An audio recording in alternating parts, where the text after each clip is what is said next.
नमस्कार साथियों, स्वागत है आप सभी का आज की इस नई वीडियो में। ये वीडियो आप सभी शिक्षा मित्र साथियों के लिए काफ़ी ज़्यादा महत्वपूर्ण होने वाली है। साथियों, इस वीडियो के माध्यम से आप सभी के बीच में हाल ही के अंदर की कुछ खबरें साझा करेंगे जो कि आपके समायोजन की पॉइंट ऑफ व्यू से बेहद ही महत्वपूर्ण है। सभी साथी वीडियो को पूरा देखें। चैनल को अभी तक आपने सब्सक्राइब नहीं किया है, सब्सक्राइब भी कर लें। अब चलते हैं अपडेट पर। बड़ा मुद्दा है ये। अब तक संख्या आप बचा लेते थे, और जितना मुझे नहीं लगता है कि तकनीकी के चलते बहुत कुछ नुकसान होते हैं। तकनीकी कहीं ठीक होती है तो कहीं खराब भी होती है। अब बच्चा गांव का आता है, दोपहर को चला आया, कितने टाइम अटेंडेंस लगेगी, क्या टाइम, वहां तो टाइम फिक्स होगा कि 7 बजे कितने बच्चे आए, 12 बजे के बाद कितने बच्चे आए।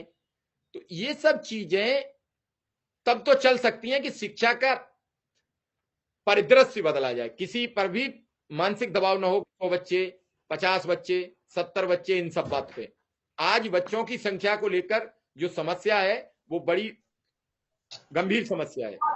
जी सर, मैं ये बतलाना चाह रहा था कि ये समस्या आप जब एक बार गर्मी में भी बताए थे कि मतलब इस समय संख्या कम है, कई लोगों के विद्यालय में 100 से कम हो गए थे।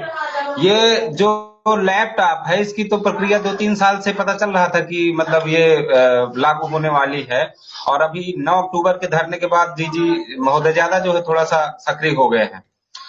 इसमें नुकसान नहीं, नुकसान तो होगा, थोड़ा सा तनाव भी आएगा, ये बात सही है। सरकार जानते हैं सर, 5 रुपया में भोजन भी कराना चाह रही है। ये जो मेन लागू हुआ है, ये एमडीएम के लिए लागू हुआ है कि बच्चों के 2, 4, 6, 10 बच्चों के जो अध्यापक नाम हम बढ़ा देते रहे हों कहीं किसी विद्यालय में, वो लोग न चोरी कर पाए, बच्चे की अंगूठा लगा करके एमडीएम बताएं कि 90 है तो 90 ही जाएंगे। लेकिन मुझे आप ये बताएं कि प्राइमरी के अलावा किसी विभाग में 5 रुपये में खाना खिलाया जाएगा क्या? प्रभाव इससे बहुत कुछ होगा, प्राथमिक में भी होगा, जूनियर में भी होगा, अनुदेशकों पर भी पड़ेगा भाई, चूंकि संख्या उससे बाधित होगी, प्रतिबंधित होगी। ये तो डीबीटी में भी है। डीबीटी क्या है? डिजिटलीकरण ही तो है। ये जो आप बताते हैं 1470 करोड़ जो है सरकार डायरेक्ट बेनिफिट से दे दिया, ये 1470 करोड़ क्या अभिभावक के खाते में गया क्या? नहीं। आज भी आप पता कर लीजिए, ग्रामीण अंचल में आधे से ज्यादा बच्चों को पैसा नहीं आया है, और डीबीटी से विद्यालय में हो गई है। तो इसके जरिए से क्या है, उस जो बीच का मार्जिन है वो गवर्नमेंट अपने पास रखना चाह रही, दिखाने के लिए कि हमने इतना दिया है, उसको जो है फिर अपने पास न दे करके, मतलब जो जिसको पहुंचना चाहिए। इसके बाद अध्यापक भी अपनी मांग उठाएंगे कि हम 5 रुपये में एमडीएम नहीं खिला सकते हैं। 5 रुपये में बताइए भारत या विश्व में कहाँ खिलाया जा सकता है भोजन? 5 रुपये में संभव है किसी बच्चे को भरपेट भोजन कराया जाए?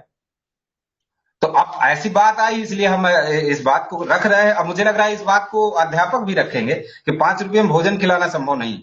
वो लोग भी 10-5 बढ़ा करके कहीं, अब भाई उसके बाद भी कोई अधिकारी पहुंचता, गुणवत्ता परक भोजन चाहिए।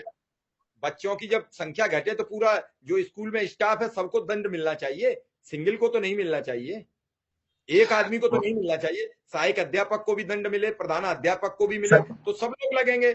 अब प्रधान अध्यापक और सहायक अध्यापक सुरक्षित रहेगा तो शिक्षा मित्र और अनुदेशक क्या करे? वो किसके घर से बच्चों को लाए पकड़ के, वो कैसे संख्या बल बढ़ाए? मैं विक्रम सिंह से पूछूंगा यही सवाल। विक्रम सिंह, टैबलेट आने के बाद एक और समस्या उत्पन्न हो जाएगी, तो क्या टैबलेट के बाद 100 बच्चों की संख्या बनी रहेगी?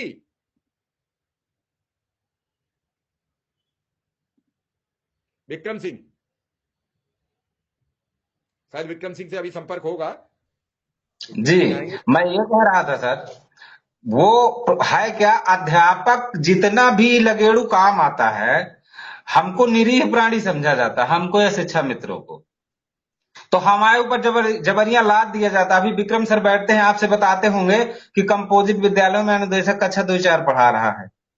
तो उसका कारण है कि अनुदेशक ना तो उन चीजों को जानना चाहता है, ना उन चीजों को फॉलो करना चाहता है सर। एक फर्जी खबर को फैलाने के लिए बड़ा आतुर रहता है, उसको हर ग्रुप में फैलाता भी है, और अपने आप को उसी से वो गौरवान्वित भी महसूस करता है सर। तो आप ये समझिए कि इसमें नुकसान तो है। ये 100 बच्चों की बाध्यता जब तक सरकार नहीं हटाएगी या कोर्ट नहीं हटाएगी, उसके बगैर नहीं हटेगी। लेकिन इतना आसान नहीं है, जहां 100-105 है वहीं प्रभाव पड़ सकता है 2-4-6 छात्रों का। चूंकि डीबीटी हो रहा है, इसलिए बच्चों के नाम पर प्रभाव नहीं आएगा सर। वो आएगा केवल एमडीएम पर, कितने बच्चे खाना खा रहे हैं।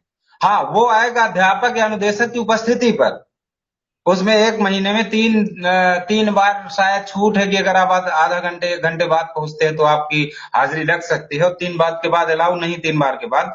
तो वो एक अलग प्रक्रिया है, उसमें अध्यापक को भी बंधेज में लाया जा रहा है और बच्चे को भी 5 रुपये में अमृत का भोजन कराया जा रहा है। सरकार को मतलब ऐसा मानना है कि 5 रुपये में बड़ा गुणवत्तापूर्ण भोजन भी कराया जाए। तो एक अभी भविष्य के गर्त में छुपे हुए सवाल हैं, ये आने दीजिए और इसके बाद देखिए क्या क्या होता है सर। इसलिए अनुदेशकों को मैं आज आपके साथ बैठ के कह रहा हूं, इतना परेशान होने की आवश्यकता नहीं। बस ये है कि जो दूर हैं उनके लिए आना जाना, चूंकि वो लग है रहा है, वो हाजिरी पहले अध्यापक की फेस से उसे खुलना है, इसके बाद अध्यापकों की जो है अटेंडेंस जाएगी, बच्चों की जाएगी, जहां तक मुझे जानकारी है।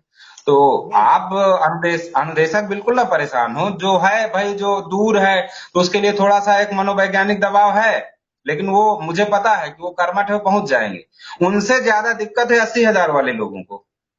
आप उनको लड़ने दीजिए, वो 3 साल से जितना भी जिस भी मुद्दे में, अभी एक बार 9 तारीख को भर इकट्ठा हुए, अब कितनी मांगे मान रहे हैं सरकार, अभी तो उसका नहीं खुल करके आ रहा है, पता चलेगा। उसी के बाद ही डीजी ज्यादा जो है वो हुए हैं, नाराज हुए हैं और लॉन्च किए नहीं। अभी पड़ा था महीने 15 दिन 2 महीने चाहे लेट भी आता। तो पहले उनको, चूंकि कारण है कि उनका ही, अगर वो लेट होते हैं तो उनका 2,000 रुपया जाना है। हमें इतना ज्यादा टेंशन पालने की आवश्यकता नहीं है। हमारे लिए जहां 100 की संख्या, तो हम नाम